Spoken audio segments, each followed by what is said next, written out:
I think we are. Yes, we're live. We're live. So, guys, thank you everyone for joining us. Today is going to be a little bit of a different one. We're going to be doing a giveaway. Guys, I just keep looking behind me because there's somebody in the field, across the like in the field, and they've got a torch. I don't know what they're doing. I don't think it's goblins. I don't think it's zombies or monsters. I just think it's some random dude in the field with his torch. But it's just a bit weird having somebody behind me shining a torch. Anyway, guys, so in fact, let me take my cape off. Let me take my cape off, guys, because I don't need to be rolling with my cape. Let me just take this cape off real quick. I'm a cape person now. Oh. That's funny, Kenzie, because your comment got censored then. What's that? Yeah, guys, sometimes comments get censored and we have, we can't do it. It censors them automatically. Cape, sure. I know, I think I'm a cape person now. I think more men need to take back ownership of capes. I want to see a world where every man feels no stigma walking around with a cape and potentially cowboy boots. So, guys, listen, before we start, what I want to do is we've got a giveaway today, and we're giving away these Real Raven t-shirts. So we've got said t-shirt for men with Union flag on arm. We've got various sizes, and we've got these. What are these called again, Sarah? Spaghetti strap vest. Spaghetti strap vest. So we're giving these away to the top gifters. Now, what I want, and the way I want this to go. Well, what's going to happen is we will go on this platform, on the TikTok platform, at the end of the live stream, which will be 1 hour. So we will cut this at 9 o'clock. Then we'll keep streaming on those guys. You guys know what happens after the watershed. It gets a bit weird on that platform. Then how long does it take, Sarah, for everything to register and figure out? A couple of minutes. Yeah. Then as soon as that happens, we'll be on the other platform. We'll say who's won, and then I'll do a video on that one, and we'll ask. You'll have to send your address through, and then we will I will go tomorrow in the post and get this thing out to you. What I want to do, I want to build this up so, eventually we can start sending better gifts out, better prizes, better gifts, whichever dimension you want to look at. But I think next week, what I'm aiming for is putting together an urban survival kit and then doing exactly the same format next week. And, the top gifter next week gets an urban survival kit. So, guys, just before we start, and this is going to be crazy, guys, because there's so much stuff happening around the world. There is so much happening. Make sure you tap the screen if you can. Remember, we're giving away gifts to the top gifters. Tap the screen, share our stuff on whatever platforms you can, and like and subscribe if you can. Remember, we do private what's the word I'm looking for, exclusive videos now to our subscribers, so we have to do that so they don't get taken down. Guys, before we start with anything, has everybody noticed the mainstream media going absolutely insane about the Falklands? Can you see it?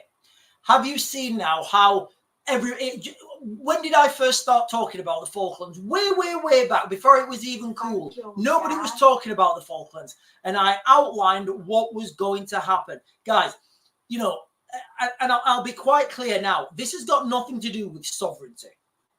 This has got nothing to do with national pride or whether the Falkland Islands want self-determination. No, this has got everything to do with money. That's all it is, guys. All right. And I spoke about this earlier on a video on those guys. And what I said is I talked about the Falklands, and I talked people are coming out again. Now, thank you, Jenna. We have two choices now as the United Kingdom, and I don't want to, guys. I'm going to keep this really short about the Falklands, and I'm just going to keep this short because I don't want to go into it in depth. So I don't want to bore anyone because it's Friday night, and after 9 o'clock, you guys know what happens. So the Falkland Islands, it's all about money. We have a choice in the United Kingdom now. We can either go and take the oil that's in the Falklands, or we can let the Russians take the oil, process it somewhere else, and pay a 10 times premium for that oil. Because I can guarantee you that oil will still get taken and somebody will burn it. I would rather that be us, and we can lift ourselves out of poverty. For context, how much oil's in that water down in the South Atlantic? Guys, make sure you tap the screen to get this pushed out to as many people as possible. Push the it helps us push the algorithm, and it helps us pop up in front of other people, and then we get new subscribers, new viewers, new followers. Go on, Sarah. Kenzie just put, I say we take it even if things get heated. Yeah, I mean, the oil in the Falklands. Thank you, Dan. I've not seen these little potato men before. Thank you. Guys, the oil in the Falklands, why are we not taking this already? I mean, the Russians, they're like moving in on it, right? They're like, the Russians have found it. The Russians have got a dark fleet, of, illegal oil drilling ships, and they can move in and take this oil. And we really could, how would we as the United Kingdom stop the Russians taking this oil? They go there, they start drilling, and then they say, so what? What are you going to do about it? I mean, what are we going to do? Sanction them? It's ridiculous. So I personally think we should go and take that oil, lift our country out of poverty. Thank you, Joe. And we should totally bin this green agenda. Go on, Sarah. Yeah, somebody's put, who's we? UK is infiltrated and run by globalist actors, same as most countries. Yeah, I mean, but... Yes, it is. Now, what I'd like to think is somewhere in that chain of globalist actors, they want to make some money. And by that, they want to have cheap energy that they can sell to the British public. Because it's either way you look at this, whether we have cheap electric or expensive electric, or cheap gas, expensive gas, cheap petrol, cheap diesel, whichever way you look at that, the profit margin is bigger if you go and take it from source than if you go and buy it off the Indians that have bought it off the Russians, that bought it off the Chinese, that got it out of our own territory. It's just absolutely absurd. So, yes, I totally agree that it certainly appears, guys, it certainly appears the way that, the situation is most governments are now run by, I don't know, globalist bureaucrats. Because, Keir Starmer in the United Kingdom, nobody can say he's not a bureaucrat. Like, his policies that he makes on every day, every time he says something, he will contradict that in like a month, maybe 2 months' time. He's literally just a walking contradiction. There's so many gifs and memes about him, and little videos where people have put Keir Starmer saying one thing and then saying another. It's absolutely insane. So, guys, let's just talk a little bit about some of the headlines that have come out from the Falklands. I'll just read these for you guys. So all this comes around when the United Kingdom, we're facing an energy bottleneck right now, and people are gonna freeze this winter. We've just closed our last coal-powered fuel plant, and that's been going to be absolutely catastrophic. The weather is getting really cold now. I mean, we usually hold off on our heating until the 1st of November. That's kind of our day when we put that on. But right now, it's looking like we're going to have to, probably, put our heating up before that. So the Argentinians have come out now, and they've been saying they want, the Argentinians have been wanting to take back the Falklands. Remember what I've been saying about the Falklands. Look where they're spending their money, the Argentinians. They're buying F-16s, they're buying amphibious landing craft, they're buying amphibious, tanks and machinery that you would need to take the Falklands. And it seems like we're just sleepwalking into absolute carnage with the Falklands. We've got all that money down there, all that energy down there, and it seems like nobody cares about it. But guys, we've got that. Go on, Sarah. I'm just reading a couple of these comments at UK veterans. I've seen it's all coming, installed a log burn at Borwell and solar panels this year. Thank you, Louise, lad. Joy by Nature Backups put, can you tell him I'd tagged him in a post the other day, please? Yeah, where was the post? Was the post on here? Get back to us. Let us know if the post was on here. So, guys, this is literally come out in the last couple of days about this, Argentinians wanting the Falklands. We've been talking about it for months. We'll have a look. What I want to talk about now is the rest of the world, and I want to start we'll start with what's happening in Israel now. It's absolute, and then we'll go on to Ukraine, and then we'll have a little bit of a discussion. So, situation in Israel, in Lebanon, in Gaza, now Syria, now the Russians are looking like they're getting involved.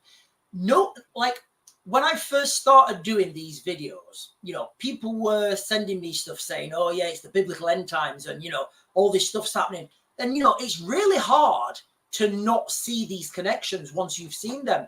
I mean, but for me, I'm thinking I'm more logically, I'm thinking how is this how are we sitting watching this in real time?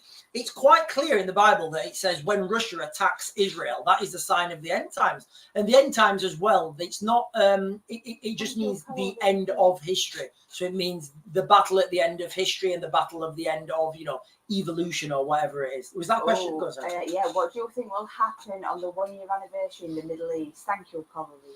Yeah, so Thomas Fail. Yeah, so normally on these anniversaries, you will see a large escalation, especially on the what's the word I'm looking for? Not the Israeli side. So I've actually thought that there may be, it could be the Israelis. So for those of you who don't know, the anniversary of the 7th of October attacks is what we're talking about. Obviously, the 7th of October will fall on Monday or something. So, oh yeah, I think Joy by Nature just said it's all supposed to be kicking off by Monday, and she's just also added that it is all set out in Revelations. Yeah, all this stuff set out now. So let's just go back to the anniversary thing. So yes, the Arab-speaking world, they do like to do things on anniversaries. They do like to. It's kind of their culture. If any of you guys have ever lived in Iraq or Baghdad especially, capital of Iraq. But, Iraq especially, and when I lived in Baghdad, the Arab-speaking community there, they would be very, they'll put a lot of effort into celebrating anniversaries of things that were significant to them. So with this coming up to 1 year, I do think this could be a huge escalation point. I also think the Israelis know this. And I think that's why people right now, I think that's why we've got so much chaos at the moment. The Israelis, they're saying they are 100% going to strike back. Now, for me, I don't even want to think what's coming next, because it's not a situation anymore where there could be an escalation could lead to another escalation. It's just happening. It's happening now, and we're watching it in HD, and we've got front row tickets to the end of the world. Guys, don't forget to like, comment, tap the screen as much as you guys can. We're doing exclusive videos now to our subscribers because we're getting so many videos taken down. And also at the end of this video, we're doing a free giveaway to whoever's the top gifter. We'll go on sale, take a couple of minutes. When the video's ended, we'll still be streaming on those guys, and then we'll announce whoever the top gifter is. And then tomorrow morning, we will send you that in the post. And guys, like I said, we want to develop this into a weekly giveaway where we can give bigger and better stuff away. Go on, Sarah. Good question, Andy 6. What would happen if Putin was assassinated? You see, I've spoke about this to my Ukrainian friends quite a lot, and I think right now Putin is I think a hardliner would go in. I mean, there's a lot of in his circle, he surrounded himself with people who are more militant, who are more aggressive than him. So if Putin was to fall, I think whoever came behind after him, I think, and this is just my opinion, but I think whoever came after him would be, a lot worse, a lot more diversive, and would push these agendas a lot harder than Putin is, if you can imagine such a thing. But what you've got to understand is you've got to understand, the whole Russian culture. So you've got to understand Russian culture, and they don't have this culture like we do in the West, and that's kind of the problem. We look at these problems with Western eyes and think, right, okay, what would I do in this situation? And you can use this template for the Middle East, for the Far East, anywhere you want, really. The problem is we look at things with Western eyes, and we try and give Western problems to problems that are not Western problems. I mean, I think the best example of this, now I'm only giving this example because it's over and we can look back at it, is Iraq. When the coalition went into Iraq in 2003, what they wanted to do is topple Saddam, put in place a democracy. Obviously, the first couple of iterations of democracy would have been propped up vastly by the United States. But then in time, they'd have been able to get that, work themselves and work their democracy themselves. The reality was they were not ready for democracy. They didn't want it. They wanted the system that they had. And unless you're in a country, unless you're occupying a country for 40 years, it's never going to work. It's always going to go back to the way it was. Guys, don't forget to tap the screen because it's really... Sharon always just put a treasure box as well at the top of the screen. What do we do with the treasure boxes, Sarah? People have to click on it and they can get coins. Right, guys, if you click on the treasure box on the top of the screen, you guys can get coins and you can do... What can we do with coins? I'm not actually sure. But... We don't know what you can do with coins, but guys, somebody tell us what we do with these coins because we're new to this. We're new to this. We don't... we're working through things at real time with you guys. Share the live. Yeah, guys, and try and share the live if you can on your other platforms, on this platform, whatever you guys do to get our message out there. Because back to the Middle East, the place is just in absolute carnage right now. Do you think there were an ulterior motive for? Do you think there was an ulterior motive for Iraq, though? Yeah. So yes and no. My experience of Iraq and my personal experience, I was one of the first troops who went into Iraq in 2003. We were one of the first ones that crossed the border. One of the first green forces. There were special forces operating in front of us for quite a while, but we were one of the first green forces to move over the border. My experience of Iraq was of grown men coming and crying and saying thank you, because they were under such such an iron fist by Saddam, not just Saddam. I mean, his sons, I think Uday and Cusack, his sons, some of the stuff they did in and around Baghdad. I'm not going to talk about it here, but if you guys want to go and there's lots of documents, you can do a quick search for that. Some of the stuff they did, just getting rid of those two guys makes the whole invasion worth it. Go on, Sarah. Isabella just put, we have big protests here on the 7th of October. Police are trying to stop it. Yeah, I mean, so the thing about these protests is, now, again, I try and stay is this in America or is this in... Well, I think, I don't, Thank yeah. you, Jolie. So, thank you, UK veteran. So I think with these, with these protests, can you remember 7th of October last year in 23? On the 7th of October, when these attacks had just started, people were out on the streets, cheering. They were literally people out on the streets cheering. And when you look at the things that had happened, you just kind of have to take a step back and think, wow, there's people out on the streets cheering for this stuff that's going on. At the same time, you've got mainstream commentators calling for calm and calling for an Israeli ceasefire. They were calling for Israelis to cease fire while they were still under attack. It's absolute, and you're looking at this and you're stepping back, you're thinking, what world are we living in? The Israelis were under attack, and as the attack was happening, people were calling for the Israelis to calm down and show restraint. And I'm thinking, what world are we living in? At the same time, you've got people, and I don't just mean people, I mean mass crowds of people on the streets in London, cheering, waving Palestinian flags. And it was a really big, I think it was a big eye opener for me. And this is kind of why we got, in the United Kingdom now, we're so fractured, and we've been led into such a situation, whereby we have a situation where we had these protests at the migrant hotels. We had these protests all over the country because people are seeing this with their own eyes. People are seeing these protests on the street, not protests. People are seeing people cheering on the streets for an attack that's happening. I mean, did we see were there any crowds of Jews out on the streets when they went into Lebanon? Did that happen? Were there any Jewish people waving flags and, shouting death to Palestine or whatever? No, it didn't happen. So, this whole situation to me, it's just really strange to watch. And You know, and equally, you know, people talk, guys, and remember, all roads in the Middle East lead to Iran. They do. All roads in the Middle East right now are leading towards Iran. And you've got to look at the, you know, at the alliances between Iran and Russia. Russia, militarily, Russia is the biggest, you know, is the biggest military ally of Iran. And it's really key that the Israelis took out this airfield in Syria. That, from what I understand, this was a Russian-controlled airfield, and it had a load of. Thank you, Sophie. Just saying thank you. Okay, guys. Yeah, thank you. What were we saying? Thank you for the gift. Oh, guys, thank you so much for the gifts, guys. Guys, we really appreciate the gifts. At the end of this live, we are literally going to cut this at 9.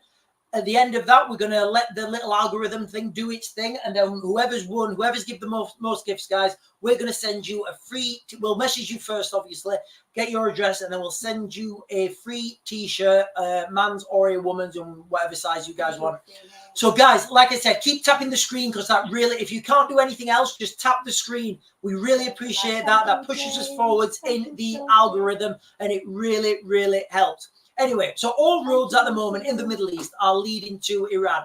And I'm just sat here now, and I'm thinking, like, I kind of feel like, I feel a little bit melancholy, because it's just here now, and everybody can see what's happening. That I don't, again, you know, I may be in my words in a few months' time when it's not happened as quickly or as aggressively as I thought it would.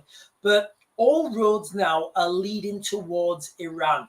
If you look at all the rhetoric, everything that's been said, it's all looking like that, you know, Israel's going to be in a full-on war with the proxies in that region. And, you know, the Americans, they're going to come in. I think there's another task force on its way down there. I can't remember its name, but there's another aircraft carrier on its way down there at the moment.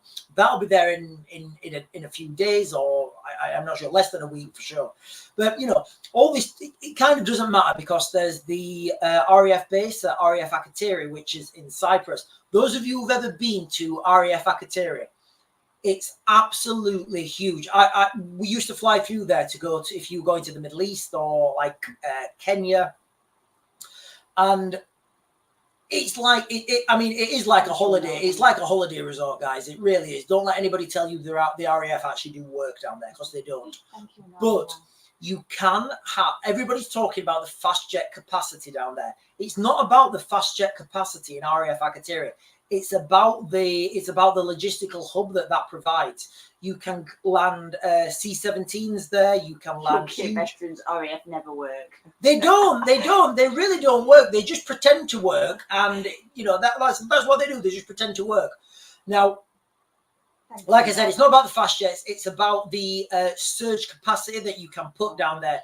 You can put thousands of troops down there and have them ready to, you know, thrust forward into Iran, into Lebanon, into Syria, anywhere in that region. You know, I think the distance from RAF Akrotiri to the coast of Israel is like, I think it's 400 kilometers, which is nothing when you're flying. So, yeah, so the situation, guys, it is just going it is out of control. And it's really hard to not see these biblical contexts. Like, I didn't know until today that the Battle of Armageddon, the biblical, so when people talk about Armageddon, the place Armageddon, it's Palestine, it's Gaza. So, like, how did this book thousands of years ago know that there'd be battles right now? It's just insane, guys. It is absolutely insane. Like, and in my head, I'm trying to logicalize this and think, no, it can't be, because if you think it's real, then you have to. If you think it's real and you accept what's happening, then you have to say, right, okay, if it is real, then they knew it was going to happen because they wrote about it. And if they knew it was going to happen, that means it was always going to happen. So then if it was always going to happen, that means that we have no control over our destiny. And I'd like to think we do have control over our destiny. But anyway, guys, so I think that's I think that's pretty much the Middle East covered. It's just absolutely insane at the moment. Time and time again, we just see more and more escalations. We're seeing tanks, we're seeing bodies pulled from rubble. Remember what we guys, don't forget to tap the screen as much as you can. Remember, we're going to be giving away gifts to the top gifters at the end of this stream. What was I going to say? Where was I going, guys? What was I talking about? Is it prophecy? Prophecy. Well, this is it. What we're talking about is the book of the book of Revelation, when it says all this stuff will be happening, and it says when Russia will attack Israel.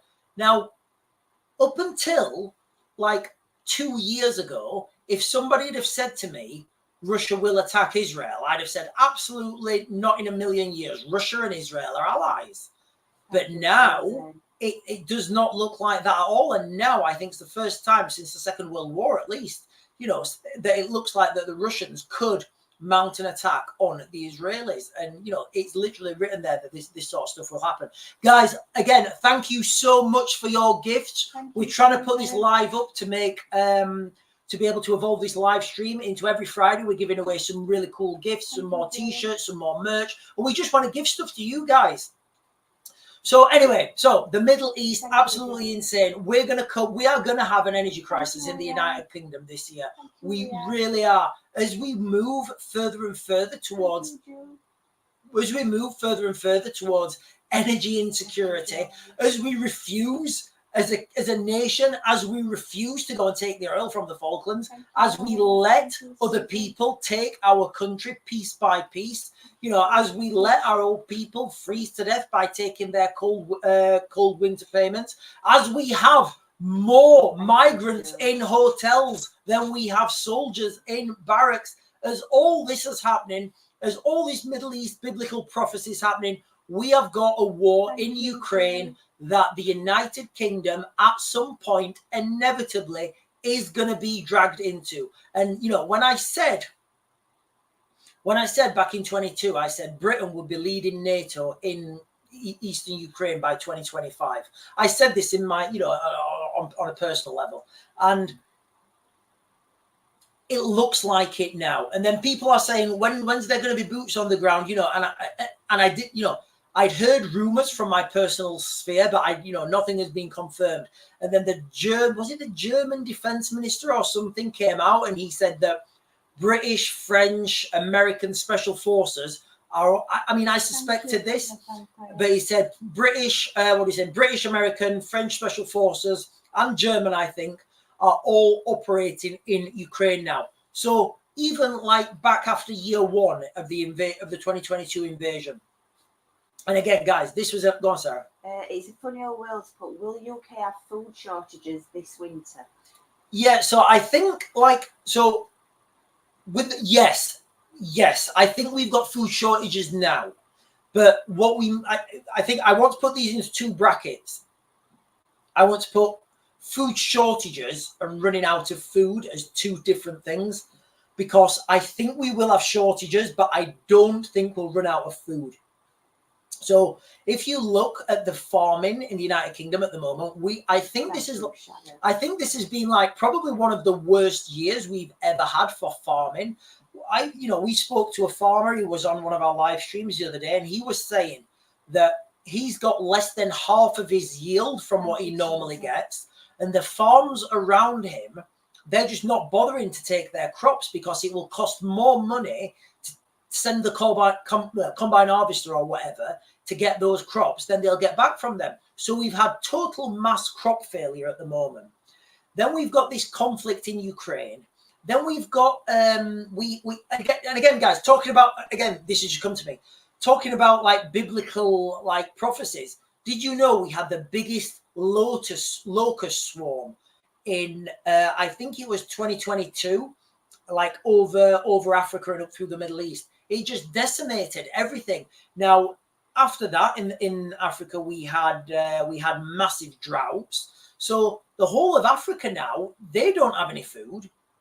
We're looking like, so something's going to have to happen there. There's going to have to be like food aid, international, and this is going to have to happen. This will have to happen like, I think this year or early next year. So there's no food in Africa. So they'll have to, Europe, the West, somebody will have to put food into that region. Then you've got, you know, the war in Ukraine that's having a massive toll on food production. Ukraine is still a huge food producer, but they are drastically, they can't ship their food out because they've got the Russians on the southern coast. They can't use any shipping, and if they want to bring it out by rail, the problem is the rail tracks. The rail tracks in Ukraine are like this, and the ones in Europe are like this. So when the trains have to come out, and they normally go to a place called Przemysl, which is right on the Polish border, they have to then take the food from the one train onto another train. This adds time, it adds cost, it adds delays. So it just makes the whole thing really difficult to get the food out of Ukraine at the moment. Go on, Sarah. Hi, Maxine. Right, Sharon Owens, but I've heard farmers saying we only have enough wheat in the UK for the next 6 months. I'd actually say so. You get something called like the food run out date, which is basically every country's got one, and it's a thing. You know, it's a thing. It's every country understands when their food run out date is. So in the United Kingdom, our food run out date we would have run out of food that we produced domestically on the 14th of August this year. Now, which would be pretty much in line with, I guess that would work. Yeah, no, that'd be right. Yeah. So that works. So, and then next year, obviously, if like what Sharon's just said is right, we've only got 6 months of food. That would make perfect sense, because then we would have even less time before we run out of food ourselves. But the problem is, where are we going to get this food from? You know, Africa's having massive droughts. Africa are actually having to cull, I think, elephants and like a load of like wild animals to feed their population.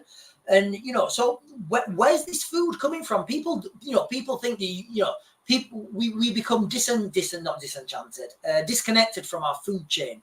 You know, you go to Asda or Tesco's or whatever, and you buy your food, and, you know, and like mentally we know that that's not where it comes from, but like mentally we also know that that's where it does come from, and we just always think that food will be there.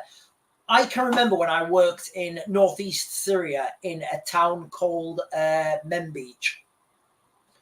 I think it was every Tuesday or every Wednesday, I'd go down to the local market with one of my interpreters, and I'd have to like forage through like rotten tomatoes and aubergines and like onions and stuff, and just try to get some vegetables for myself, because we really getting food is really difficult. But people in that region understand the delicacy, the fragility of food, and they understand that they need to store food and eat every piece of food. Go on, Sarah. Like Lucy Lou's just put, American have just launched air attack on Yemen.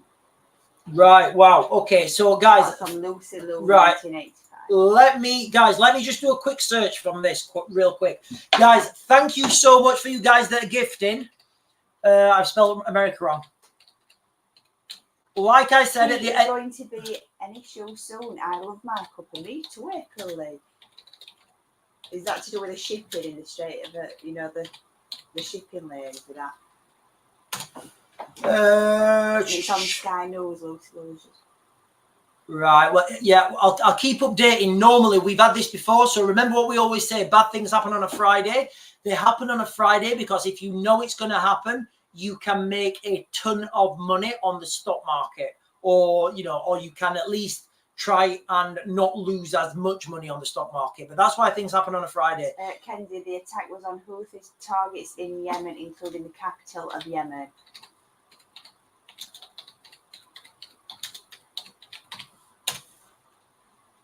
Okay, right, guys. So I'm just going to read this now from an article from Al Jazeera. I'll read this in real time. Guys. I'm reading it for the first time now.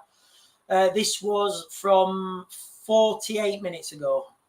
48 minutes ago. So US airstrikes target several cities across Yemen.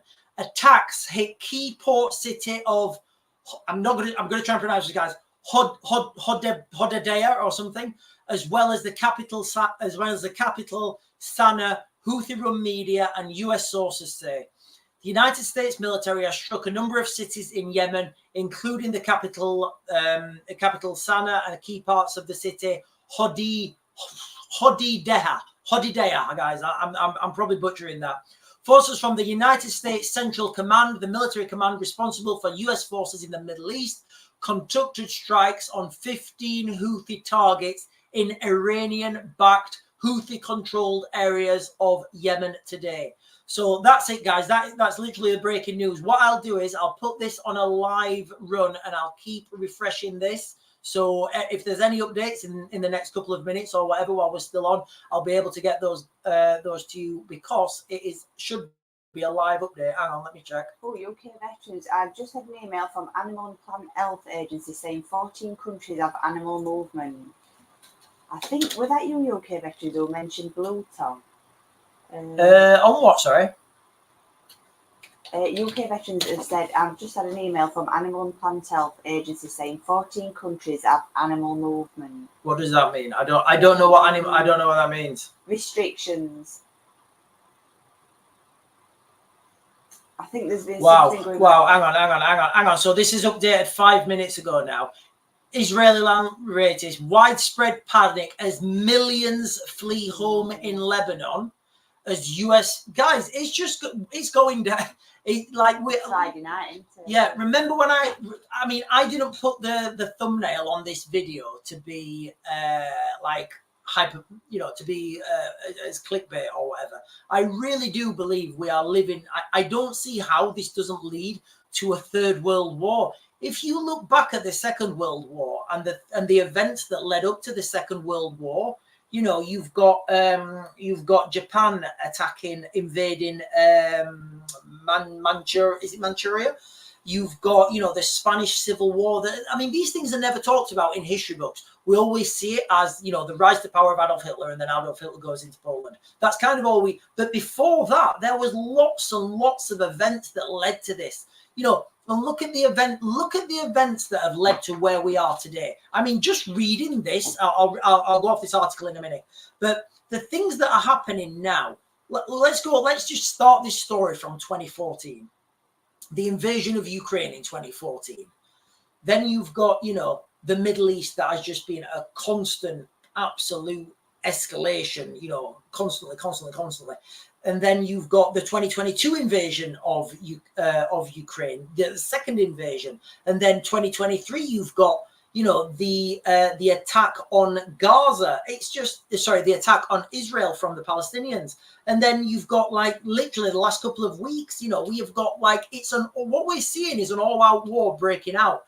And people keep saying, we're not in war, nobody's declared war. Nobody's ever going to declare war ever again. It just makes no sense. Nobody's ever going to do it. Yeah, so the Griffiths has just a US-British airstrike. Thank you, Miss Gem 19. You look like a lion then. Did I look like a lion? Yeah, you had a big lion head. Like a powerful lion. Yeah, so the Griffiths put just a US-British airstrike reportedly launched on Yemen. Yeah, so we're reading this at the same in real time, guys. So as we understand it, there's widespread panic as millions flee homes in Lebanon. I've been there, guys, and I've been there, and I guess I've been on both sides of these things. I've been with the military when we're moving into a place in Iraq, in Afghanistan. I've also been on the side of a fleeing civilian when the 2022 invasion of Ukraine happened. So I understand how these things work. I understand the fear. Imagine wherever you are now, guys. Imagine you've got 20 minutes right now, and you need to get your family out the house and in the car and gone. You've got 20 minutes. That's all you've got, because there's, the soldiers are coming and you don't want to take your chances with the soldiers. You're looking at how the soldiers are operating and you're just scared. Can you imagine that fear that's going through you right now? What you're thinking? Like your brain won't function, and I've done a lot of work on this. You get cognitive dissonance. A lot of people will say, no, it's not happening, but then the realization sets in, the realization sets in, and you understand it's happening. You're trying to get your kids, you're trying to get everything together. You're worried. You start thinking about stupid things like, oh, do we need any jam, or should we have some bread? And none of that stuff matters. Get your kids, get your phones, get your passport, and get out. That's it. Everything else can wait. Guys, that's why next week I really hope I can give you guys guys, don't forget to tap the screen, like, share, comment, subscribe, all the rest of that, because we really appreciate it. But next week, guys, I want to give away an urban survival kit.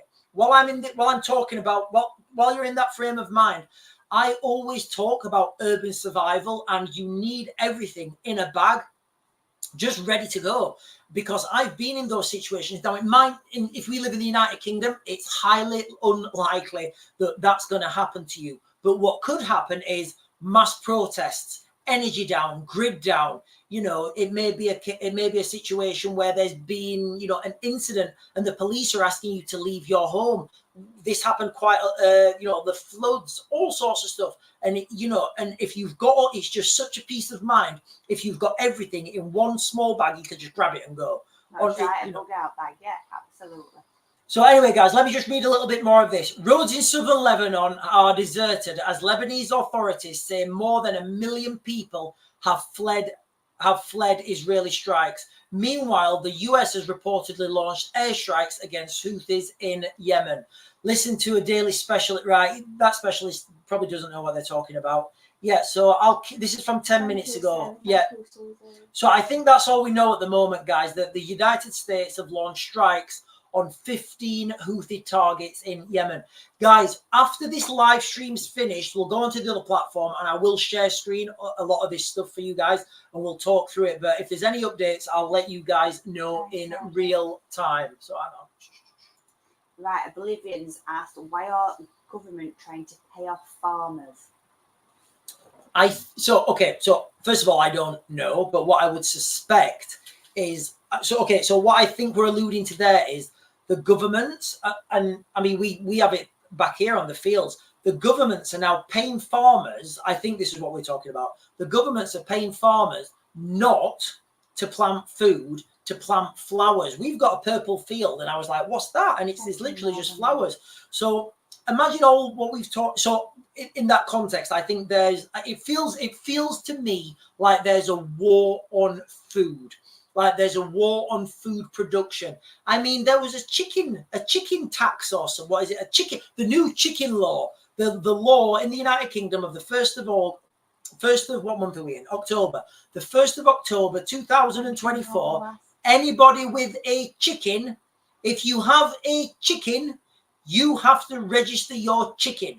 It's just absurd. It's absolutely absurd. Now, I think this is good. Now they're saying that this is to prevent the spread of disease, the spread of whatever. But I think this is the precursor to a chicken tax. Because what I think the government are seeing is people, you know, who've got a little bit of land, you know, like we have, you know, and we could grow food, you know, we could grow food.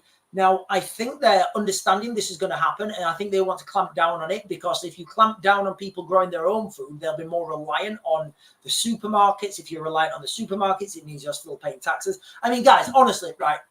You know, when I first left the army, I tried to get like a school project with schools to try and learn schools to grow food, because in my head, I was thinking, right, if everybody in their garden just grows a little bit of food, everybody just grows, say, like on your street, if you're an odd number, you grow tomatoes. If you're an odd number on the left, in fact, that is odd numbers. If you're on the left, every other house grows tomatoes, onions. And on the other side, they grow, I don't know, potatoes, carrots, or whatever, you know, decide on your street. Can you imagine how much food you generate between your street?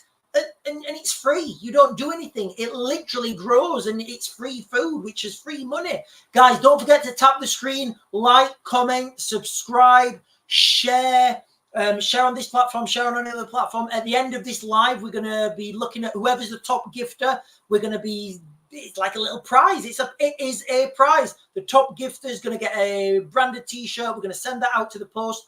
We want to build this up, guys. We want to build this up and be able to give you guys better gifts, urban survival kits, more stuff that will, that can really help people. And as we're doing that, we can, other people can see the utility of these things.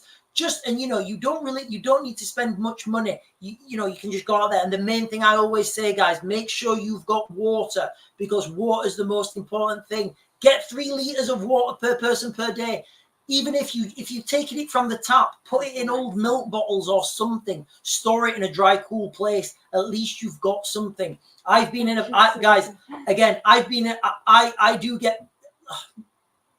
get fastidious about this, because I've been places where I've not had water, and the toll it takes on you, not only when you've not got water, but when you don't know when you're going to get your next water. It's horrific, and I don't wish that on anyone. So just, guys, honestly, just make sure you've got like a couple of just some water. You don't need to spend any money on it. And that's the thing, because all these things are readily available. In fact, Sarah was talking about it earlier. Sarah was at the shop earlier, and she came back in and she was angry because she'd had to deal with a Karen. And we sat down and we said, listen, when the apocalypse comes, and in fact, can we share that meme somehow? Doesn't matter. Mm-hmm. So Sarah sent me a meme, and it was like Mel Gibson on Mad Max, and it says something like, can you see your partner as a post-apocalyptic warlord? Anyway, but we were talking about, like, in the crazy days of 2020, it wasn't like the government or the police you had to worry about. It was the Karens in the supermarket who just all of a sudden became experts on everything, and like, you go in there and you're trying to buy something, and they're telling you can't buy it, and or they're telling you, oh, those items they're not essential items, and you're like, I'll decide what's essential items, thank you. So they're the people you need to look out for. It's not the, I don't think it's not, I'd say, and I'm probably going out on a limb here, I'd say if in a total grid down situation, and I'm talking like apocalyptic warlord, barbed wire on the end of a baseball bat kind of apocalypse, it's not the criminals that I'd say you need to worry about. I'd say it's the people, the Karens who are sticking by the law, by the book, because they're going to be the people who won't be able to see outside the box. Guys, don't forget to tap and like and tap the screen, because Sarah gets so giddy when you tap the screen. Honestly, you should see her like I'm seeing her. Wiggle your toes for ghost. Give your toes a little wiggle. Wiggle your toes for ghost. Oh, can they see them? Yeah. Oh, you can't. You didn't tell me you can see my toes. Guys, I didn't realize you couldn't. I feel so embarrassed now, right? Because on the other platform, you can't see my toes because the camera's this way. But yeah, they're that way, and you can see my toes. Yeah. I think we should cut the live now, sir. We can see my toes. Where do we go from seeing my toes? Touch my nose and give me some more taps. But yeah, anyway, so let me just refresh this screen, guys. In the Middle East, Lisa's page has put, what about the people that can't stock up? Water, all right?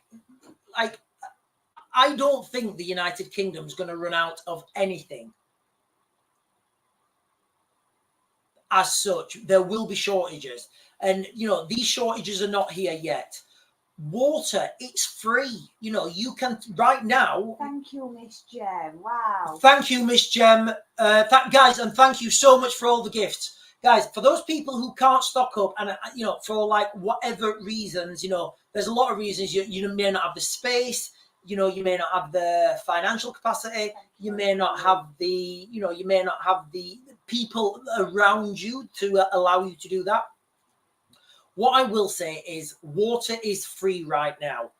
And that is going to be the main thing. I genuinely don't think the United Kingdom are going to run out of food. And remember what we said, we've got to separate the food shortages from running out of food. So I don't think anyone in the UK is going to run out of food. I think there'll be shortages, yeah, for sure. But I don't think anyone's going to run out. And I would actually argue that there's shortages now because I don't know if it's just there's a supermarkets that we're going to, but it seems to me like that when I go to the supermarkets now, there's a lot more bare shelves than there used to be, and there a lot more bare shelves than there used to be pre-2020. So you've just got to make do, get the whatever the best you can. And when people are talking about stocking up, ultimately those stocks are going to run out. So the main thing is like we're doing this year. And guys, we tried growing tomatoes this year. It was a catastrophic fail. Honestly, it was just diabolical. But anyway, it's a learning curve for us. So I think being the knowledge on how to grow your own food is more important than being able to stock a load of beans in your cupboard, because that's not gonna last. It's not indefinite. It's not sustainable. It's not self-regenerative. Go on, Sarah. Did you have a question? Will the UK have blackouts with heating and electricity? Yeah. So with the blackouts, I think we're heading towards blackouts now.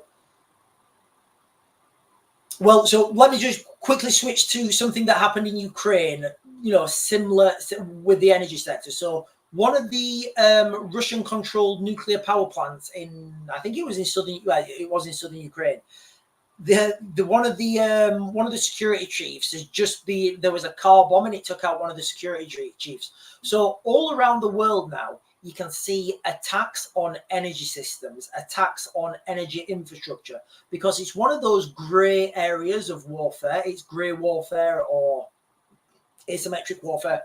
Now, look at the war in Ukraine. The Russians have been heavily targeting the Ukrainian energy system, whether that's the generation plants, the substations, the power lines.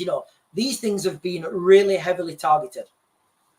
In the United Kingdom now, we are closing our power plants down left, right, and centre. And to me, it's just absurd. We're moving more towards this reliance on green energy, which I think's absurd in itself. So what I think's so now you can see that Ukraine is a country at war and they've had their energy system decimated. This winter, they're going to need to draw their energy from somewhere. Now they're going to have to draw that from Europe, because they can't draw it from Belarus. They can't draw it from Russia. Well, you wouldn't like. No, I don't think they can draw it from Russia. So where else can they get that from? They're going to have to drag that energy in from somewhere. So there'll be cables and things will get connected, and that energy will come from Europe. Where the United Kingdom, we're not a net energy producer. We're an energy consumer. So when the things get cold in the United Kingdom, we need to pull energy from somewhere. And where do we pull it from? Europe. Well, guess what? Europe hasn't got an infinite supply of energy. Have you gone, sir? Yeah, I was just going to read this one. Energy and Taylor, we touched on this a bit ago. I noted that the government put out tender for billions of pounds worth of rations for all good types. Yeah. Years ago. Thank you. This was a while ago. So, and again, like I always say, guys, all right, doesn't matter what people say. Look where they're spending their money. And I give the analogy: summer holidays. Your kids are being little brats. You say to them, right, we're not going camping. We are not going camping until you two calm down. Thank you, Miss Jem.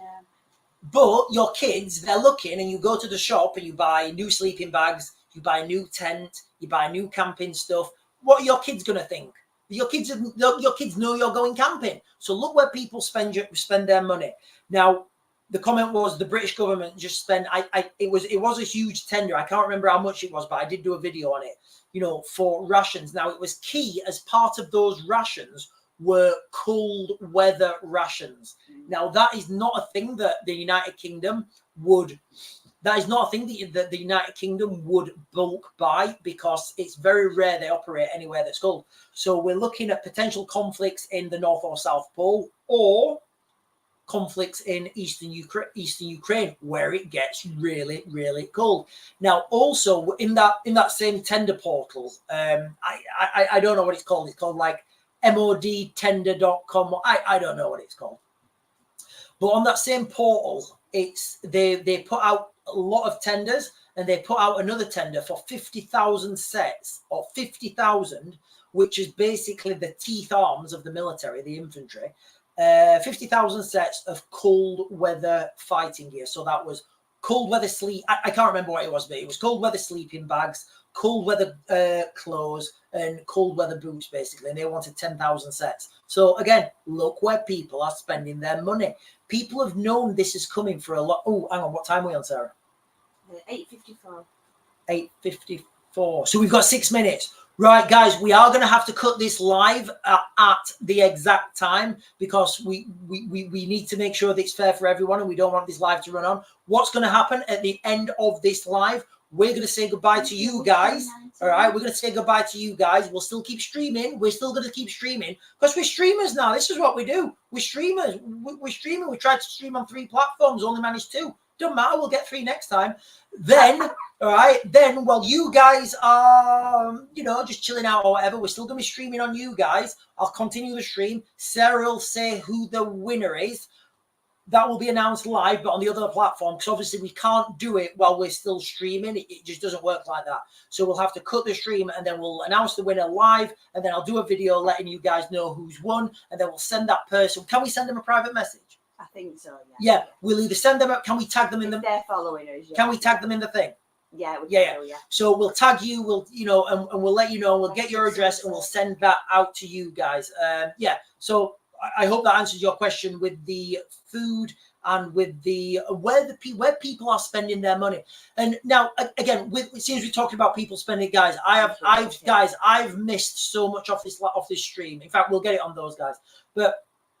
When we talk about where people are spending their money and where people are putting their money and why that's a precursor, all over Europe now, all over the world, in fact, people are buying bullets, bombs, bandages, guns, jets, tanks, everything.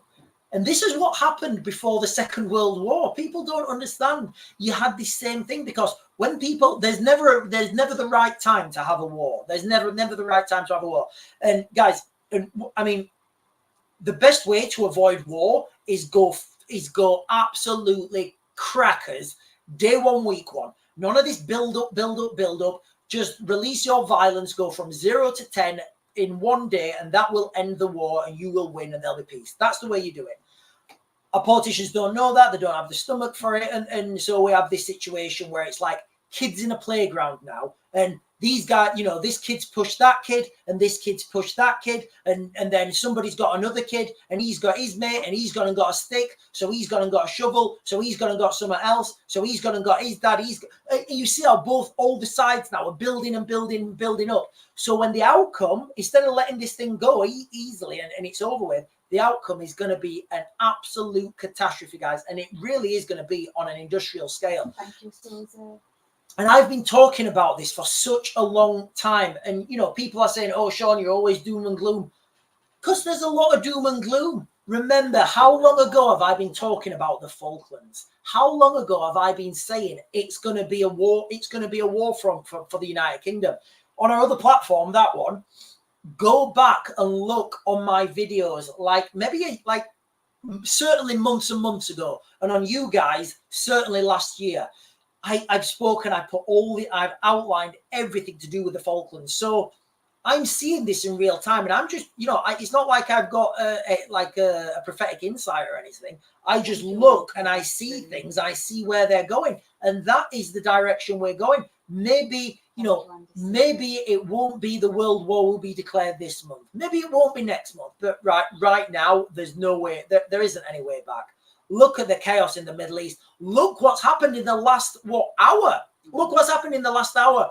We've now had the United States getting actively involved. Guys, what did I say? What did I say? I said the United States would be drawn into a conflict in the Middle East. How many times do I talk about this diversions? Be honest, how many times do I talk about this diversions? The United States are going to be in the focus in the Middle East. And the United Kingdom, they're going to be leading NATO, which is looking like it's going to be called the EU. It's going to be called the EU Military Assistance Mission. Guys, they've even got a name for it now. It's called the EU Military Assistance Mission Ukraine. That's what the United Kingdom is going to lead in Ukraine against the Russians. That's it. There's going to be nothing else. How many? Remember, guys, can you remember last year, or the year before? No, can you remember last year in the summer? When I was talking about this diversions between the United States and, the United Kingdom. Can you remember? And everybody's thinking, what's he on about? What's he on about? Look what's happening now. The United States have started to strike targets in the Middle East. I don't like. For me now, I really do, guys. I feel melancholy. It's like all this stuff's happening, and I honestly can't see other than a global conflict. And until these things start going really kinetic and troops on the ground, I kind of can't predict what's going to happen. But all roads right now are leading to this, leading to an absolute global conflict, and I don't see any other way around that. Sarah, how long have we been going? Thank you, Susan. It's 8:59 now. Guys, it's 8:59, and we right. I think we're going to cut in 20 seconds. Guys, we're going to cut in 20 seconds. Guys, thank you to everyone that's joined. Everyone that's tapped the screen. We're sending these to someone. We're sending them to someone. I don't know who it's going to be. We're going to find out soon. Guys, don't forget to tap the screen. Like, comment, subscribe, share our stuff, tap the screen. We do exclusive videos to our subscribers every day. Sarah, I think we need to cut it. Okay, guys, we're going on you guys. We're turning you guys off. Are we off? This one's off. Right, guys. So we're still streaming on this one. Right, we have got a lot. Right. We have got a lot of comments. We have got a lot of questions. But guys, you know what time it is? It's 9 o'clock. It's the watershed. I'm having my Friday night port. Oh, I think I deserve this one as well. So I'm just going to give it a minute while Sarah uses her vast cognitive skills and finds out who's the top gifter. And I'm going to pour some nice vintage port. I love port. Oh, I think that was a bit too much, but you know what? You can do one, you can do two. No, it's just the smell of this. Just the smell of port is absolutely fantastic. Oh, honestly. Oh, right. Let's go on with it then. Little bit older now, guys. A little bit more of a mature crowd. It's gone 9 o'clock. We can have a little bit more adult conversation without the algorithm destroying the videos and taking it down. So let's just get on with it, guys. We are in absolute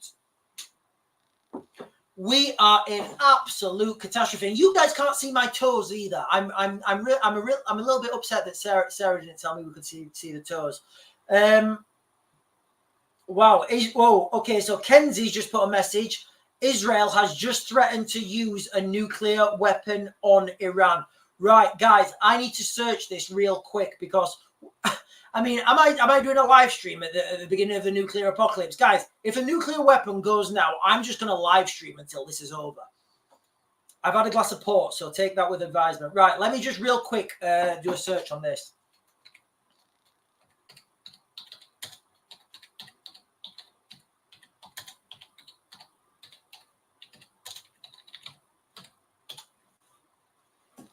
Oh, I've got cap locks on. I can't find anything. No, I can't find anything. Oh, hang on. No, it wasn't. So, hang on. Let me get this. Sorry, guys.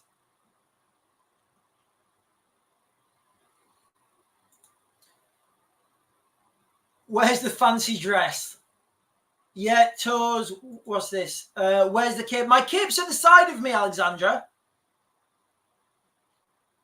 Right, hang on, guys. I'm just right. Okay, right. So let me share screen here, guys, and let me share this. I'll update this, and then we'll get onto the share screen. So this has just happened this after, literally like now. So we have got a situation in the Middle East right now where we have got over 1 million people fleeing their homes in Lebanon as the US is putting in airstrikes into Yemen. Like, and again, right now, I feel, I don't know, it's something like this. I've known this is coming. But when I sit here and I read it, I feel a little bit, because I've known this is coming, I feel like I could have done more to get the message out to people and just to let people know what's coming. But then part of me, I'm like, well, I think I've done as much as I can. And we'll scroll down now real quick to have a look at this map. Let me see if I can get this map any bigger. No. So this looks like, and again, I'm reading this in real time. So we're looking like these are the targets that the US has struck in the Red Sea. So for those of you who remember, this shipping lane here up to the Suez Canal, this was heavily controlled by the Houthis in Yemen. Now, from what we understand, we've got 1, 2, 3, 4, 5 targets that have been struck in that region. Again, what significance they are, I don't think people are gonna know the significance of it or what those actual targets were. Obviously, people can speculate, but until there's actual confirmation, we don't know. So we're actually sat here right now, and all this stuff is happening. And I always say to you guys, don't I? I always say bad things happen on a Friday. It's because whoever's done this strike now, this will have been planned for a couple of days. This strike will have been planned for a while. And what will have happened is, and again, this is me being cynical, and it is, but I understand how these things work behind the scenes. If the Americans, for example, or whatever government level, they know this strike's going to go in, so I don't know, Joe Biden or whatever, they sat there, they're like, yeah, right, we're going to do this strike on Friday. And again, how many times do we say bad things happen on Friday?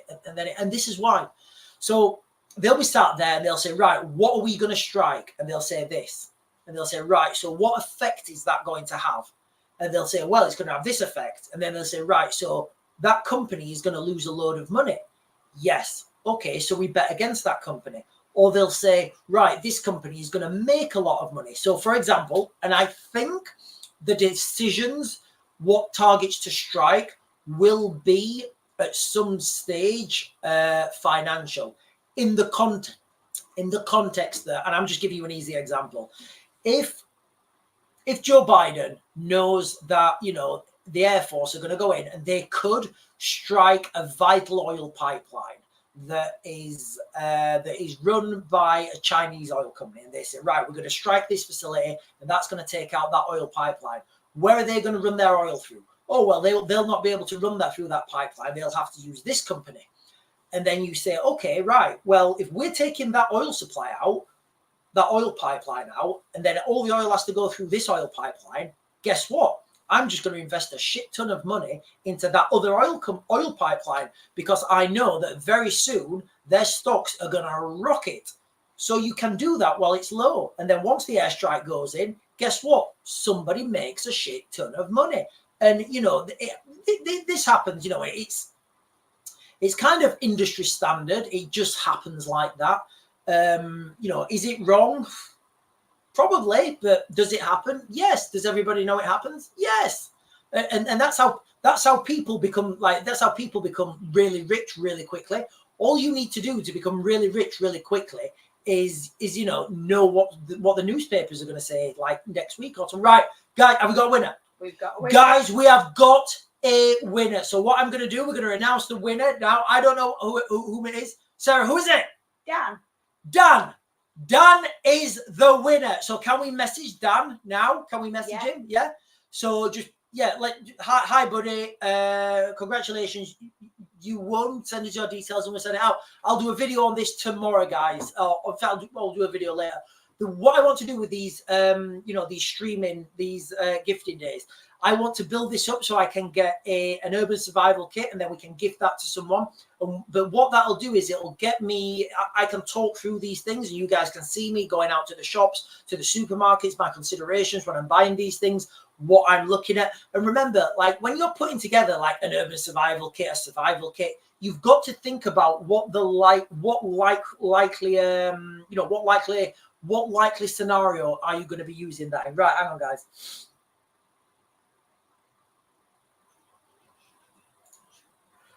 On Israel's cabinet has just decided and are going to respond to Iran. Tonight, the coming days, the gates of hell are going to open.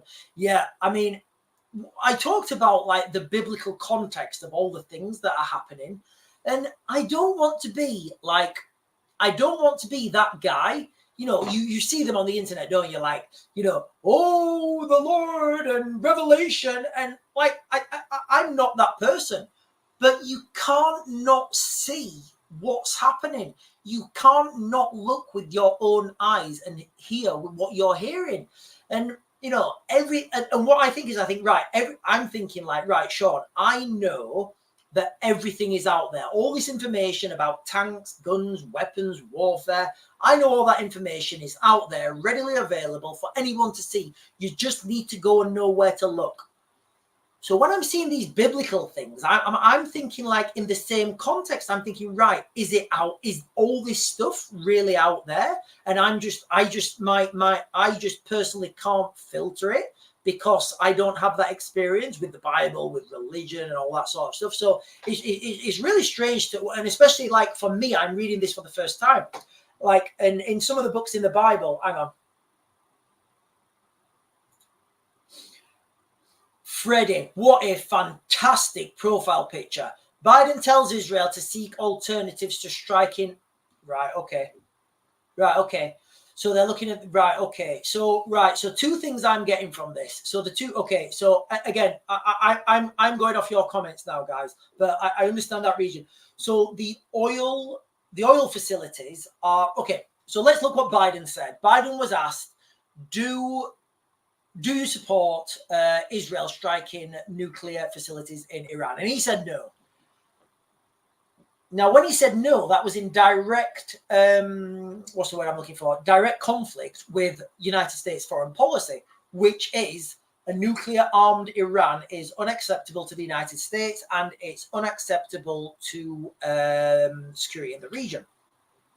And the US foreign policy is also that they will support anyone trying to take down, but not in those words, anyone trying to take down Iran's nuclear facilities. So then Biden came out and he said no. So that was kind of a conflict. Now, for those of you who've been watching this channel, I did a video on this and I talked about the potential targets. I said, I think my personal, what I thought would happen would be on that south coast of Iran. You've got a load of oil produced. And I said this, I said my main thing would be the oil and gas facilities on the south coast. Now that'd do two things. It would drastically hit Iran in the pocket.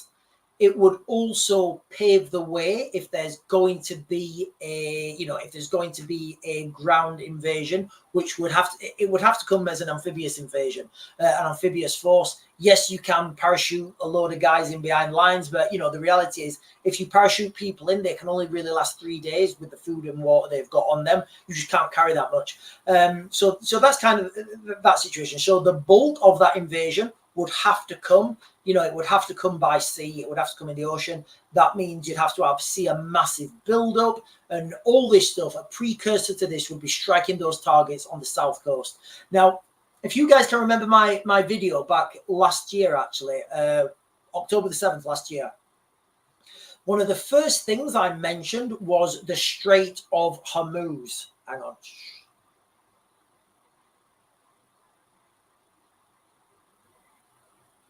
Yeah, so one of the first things I mentioned was the Strait of Hormuz and how critical that is to that region. And I said, listen, if the Iranians close the Strait of Hormuz, it's going to literally be game over because the price of oil is just going to go absolutely. Hang on. Would you say there was a potential threat for our boat friends if it properly kicks off? What do we mean by our boat friends? Are we talking about our migrants? Not. Oh, hang on. Not for. I meant from. Right. Okay. Yeah. So yes. So we've done videos about this. About the sleeper cells, and it wasn't. I didn't want to use. Yeah. So I didn't want to use the word sleeper cells, and it's one of these things I've known in the back of my mind, but you can't mention certain words, and there's a lot of when you start on the internet, a lot of the time you put videos out, they get censored, and you have to stop them. So you kind of find yourself talking in code, and you can talk in code until things come out on mainstream media, and then you can just say anything you want about it. So mainstream media are saying that the Iranians have said that they have sleeper cells all over the West. In fact, I've got an article here somewhere. Hang on. Let me find it. It's not that one. Right. Is it that one? Yeah. So let me share this. So let me share this article with you. So with regards to sleeper cells, so we said, didn't we, like a couple of days ago when this came out, that the Iranians could activate their sleeper cells and we could see a lot of stuff going on because, you know, and I gave the analogy, wouldn't it be great if the United States military could somehow manage to infiltrate a country, and wouldn't it be a tactical advantage to get that country to pay for, you know, I'm going to. So this is an article that came out, I think today, 3rd of October, so yesterday. Iran may be behind the attacks on Israeli embassies, Sweden says. So the article goes on and it says there may be links to, you know, these explosions and the gunfire. You know, there may be links back to the Iranians. Now, I don't think, it's very difficult to find these links. It's very difficult to be able to point the finger on it, because the thing about asymmetric warfare and the thing about guerrilla warfare is it's non-attributable. So if people, and again, I don't know if this is happening, but if people were coming to the United Kingdom or wherever, on a boat, on a bus, however they're getting there, before they get into that country, if you say to them, right, okay, listen, on this, at this time, on this date specifically, this is your task. I'm going to pay for everything, and I'm going to give you £5,000 in your pocket, or 5,000 euros or whatever in your pocket, but this is going to be your job.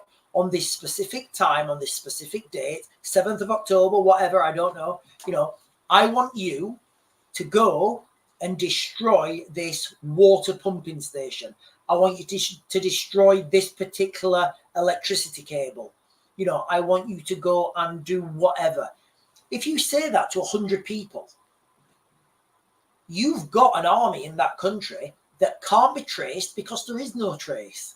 They can't be, you know, there are no watch lists because they're not communicating with anyone, you know, and it's very difficult to stop these people. The main way that the government and the intelligence services, the main way that they infiltrate these gangs is by their electronic tracers. You know, they infiltrate them electronically. They hack their phones, they hack their computers, you know, they hack their phones, and then they can hack their call list or whatever it is. And then from their call list, they can put these mesh networks together. And all this is done by AI. So it's not like, you know, it's not like you have to have an agent there thinking, right, 07 1 2 3 4 5 6 7, you know what I mean, right, 07, and writing these things down. This all gets done by AI, and it gets done automated, and it's really quickly. Right, hang on. Oh, we've got a good one here. Every single biblical prophecy is fulfilled now. We are out of time. Turn to Jesus, not to become religious, to save what is coming is terrifying and brutal. Get the armor of the Lord. Wow, that's actually choked me up. It's very difficult not to see these things, and it's very difficult. Like for me, you know, I don't want to keep repeating myself, but for me, as someone who's always looked at things logically, and I understand these spheres of conflict, and you know, and government and the politics and behind the scenes and the militaries, I understand that. So when information comes out, I know what information to cherry pick, and I can cherry pick that information and give it to you guys. Obviously, you know, I'd only ever do mainstream media or what's out in the public domain. But now I'm thinking, right, if I had more understanding of this topic, of this subject matter, could I, you know, would we be able to understand it more? But the thing I'm thinking of here, so every single biblical prophecy is fulfilled. And again, I don't know if I don't have enough understanding of it to be able to comment on that. But even if it's only 50% of the biblical prophecies that have, you know, become true, how could somebody predict something that would happen? You know, how could that be true? And if you go down that rabbit hole, which I have, if you go down that rabbit hole of, you know, people, this was predicted and this was prophesied, and you know, people were saying this is coming and it's the end of days and the Battle of Armageddon and everything, then it kind of leaves you you have to come to the road that this was always meant to be. And if you go down the road of this was always meant to be, it kind of leaves us with no control over our own lives. So, and then it starts bringing you into fate and destiny, and it's just an absolute rabbit hole when you go down there. It really is. Hang on, let me, right, we've got, where are we? Right, we've got some. Right, wow. Okay, right, we've got quite a few more questions. Every single biblical prophecy. If you think back to 1985, they existed back then, and look what happened to the Pan Am flight in Lockerbie. Same for yeah. So if we look back to 1985, they existed back then, and look what happened to that Pan Am flight over Lockerbie. Same for, just not as magnified as it is today. Yeah.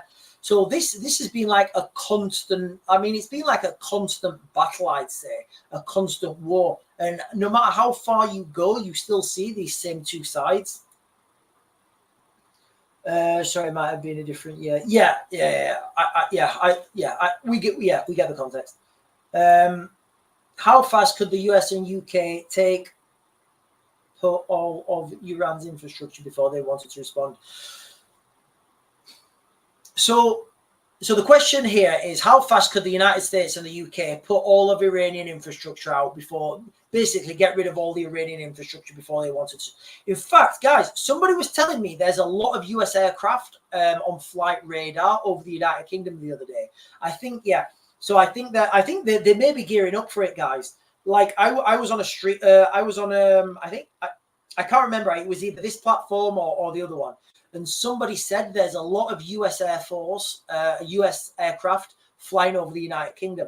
Now, I can remember this happened just before the withdrawal of Afghanistan. You know, the United States military, they brought all their aircraft to the United Kingdom because it's a lot easier to fly sorties from the United Kingdom. So what I think you're going to find is the United States will bring all their aircraft over to the United Kingdom. From the United, they'll refuel, they'll do whatever, they'll go and have lunch or whatever. They will then fly them from the United Kingdom to RAF Akrotiri, and then they will conduct operations from RAF Akrotiri. That will be their base. Now, how fast would we be able to take out all the Iranian infrastructure? I don't think that's the question anymore, because what the Middle East have found is they have no answer for this overwhelming air superiority. And they found that by analyzing the war in Iraq. The war in Iraq, I think there was 5 days of constant air bombardment by the coalition. And by the coalition, I mean the Americans. So I think the United Kingdom maybe had a token aeroplane or something. So the 5 days absolute devastation of the Air Force, it just left ruins, and there was no military structures left. So the Iranians will know this 100%. So what I would say is, Iran is a very mountainous region. I would say the Iranians have put all their stuff underground. I'd say they don't have anything within striking range at all. So how fast could we take out all their infrastructure before they wanted to respond? I don't think we could. I really don't. I think it'll be hidden too deep. It'll be too deep. It'll be too dark, and we just won't know where it is. Yes, of course, there's some really sophisticated munitions, but there's a limit to how deep these things can penetrate. That's why you need to have troops on the ground. Now, I heard a rumor on X. I don't know how much is in it, and I've certainly not seen any mainstream media articles about it. But I heard that the United States and some units in the United Kingdom are training on how to assault nuclear reactors. Which makes sense, because you can't just put anyone in there. And if these nuclear reactors, if you look how big the nuclear reactor is in Kursk, not the reactor, the nuclear plant in Kursk in Russia, where the Ukrainians are fighting, it's absolutely huge. It really is. It's ginormous. It's a behemoth. Now, normally, to send troops in there, they would do conventional tactics, fighting in built-up areas, dynamic entry, moving assault teams and moving in multiples of 12, I'd say, depending on how they're structured. If they don't know how to deal with nuclear, with radiation shielding, I mean, what are they going to do if they're in a gunfight and they come to a nuclear reactor? If they don't know what a nuclear reactor is, it's gonna blow. That thing's gonna blow. So it makes sense for the military to train on this. Now, I thought that this training was for Ukraine, but it could be that this sort of training is actually for the deep underground military structures that we know there are in Iran. That's what I would say on that. Ukraine have used British and French cruise missiles. Yes. So it's not the first time that this has happened. So Ukraine have used British and French cruise missiles on Russian troops. I'm going to assume this is the Scalp or the Storm Shadow. No, it's not the first time, and it's been accepted.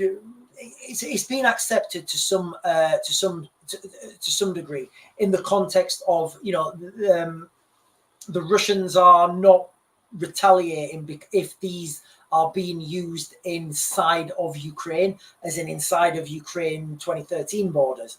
What I think the big move is and the big play is if the Ukrainians are allowed to use those long-range cruise missiles to strike targets into Russian mainland. So, targets within 150 miles of the border. Apparently, Ukraine has killed North Korean officers in Ukraine. Apparently, Ukraine has killed North. I've not seen anything about that. I've not seen anything about that. But I did see an article yesterday about the Ukrainian. There was like a mass and again, I don't know if this is confirmed or not yet. But there was the mass execution of soldiers, mass execution of Ukrainian soldiers. Now, the war crimes that have been happening in Ukraine, and I know this firsthand. The war crimes that have happened in places like Bucha and Irpin, I really don't have words for them. I'm not going to talk about them on any platform, but you can go and search what happened in Bucha and Irpin. Some of the worst things possibly imaginable to a human being happened in Bucha and Irpin. And this is not, I'm not hearing this. This is not me reading it from a news article or from an ex-post. This is me actually going there and speaking to people in Bucha, speaking to people in Irpin. And those are documented.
I think I'm back. I think I'm back. I don't know if I'm back.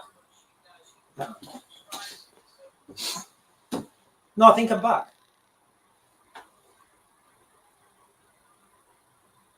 Oh, guys, am I back? Guys, are you guys still there? Guys, I don't know what just happened. Guys, I'm back. I'm back. Yes, I'm back. I am back. Okay, right. Right, guys, so I don't know what happened there. Literally, the internet went off. I genuinely don't know what. I have no idea what's just happened. The internet went off. It's back on now. And I think, anyway. Right, guys, was it just a blank screen? What was it just a blank screen while we was gone? Yeah, guys, so with the new groups and stuff, we're trying to get Kim to, yeah, maybe it was the Russians touching our internet. Guys, I genuinely don't know what happened with the internet. I thought I was streaming. It went off. The screen went down. But anyway, I'm back. Guys, I'm going to wrap this up now. Let me quickly just look at the screen here. Make sure this is not... No, I don't think anything's... 30 minutes ago, New Sky has just become... Right, a New Sky documentary on Israel's Prime Minister Benjamin... that's not... 17 minutes ago. Wow, okay. So 17, wow, okay. Final flights now, guys. The final flights from Lebanon have been announced by Britain. The UK has organised a final flight to evacuate its citizens from Beirut due to the ongoing conflict. Then Hamas confirms death of commander in... Guys, honestly, literally, like the minutes, like this is wild. Hamas confirms death of commander in Israeli strike on West Bank. Netanyahu allowed millions of dollars to go to Hamas. Guys, so just quickly, so I don't know if you guys understand, know or not, but Hamas in Arabic is translated as violence. Yeah, so absolutely insane stuff that's happening at the moment.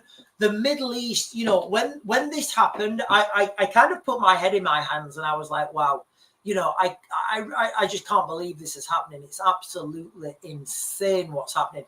It's not going to get any better. It's really not, or it will get better at some point inevitably. Whether that's we're all in a radiological wasteland, or whether we're all in leather biker chaps with, you know, chain mail and swinging stuff around fighting for diesel. I genuinely don't know. Anyway, guys, the aliens cut the Wi-Fi. Yeah, I think it was the aliens. Guys, I'm Raven. Want to join our mountain group for World War III? Yes, Kenzie, I'll join the mountain group for World War III. I'm going to start a Discord server. I don't know how those things work. But as I understand it, it's like it's kind of like a group, and you can chat and have video calls and like all sort of stuff. So that's why I want to do a Discord. I've not done it yet. Yeah, okay, cool.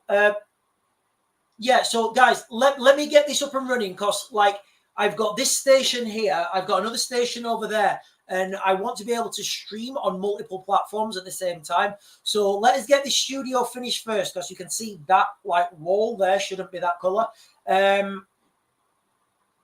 He's won the world by saying that. Yeah, so anyway, guys, we are going to cut this now. You guys have been fantastic. We'll be posting more tomorrow. I'm probably going to do an update for I'll try and get an update every day for our subscribers. You guys are fantastic. I'll speak to you guys tomorrow. I'm going to cut the feed now. This is me this time.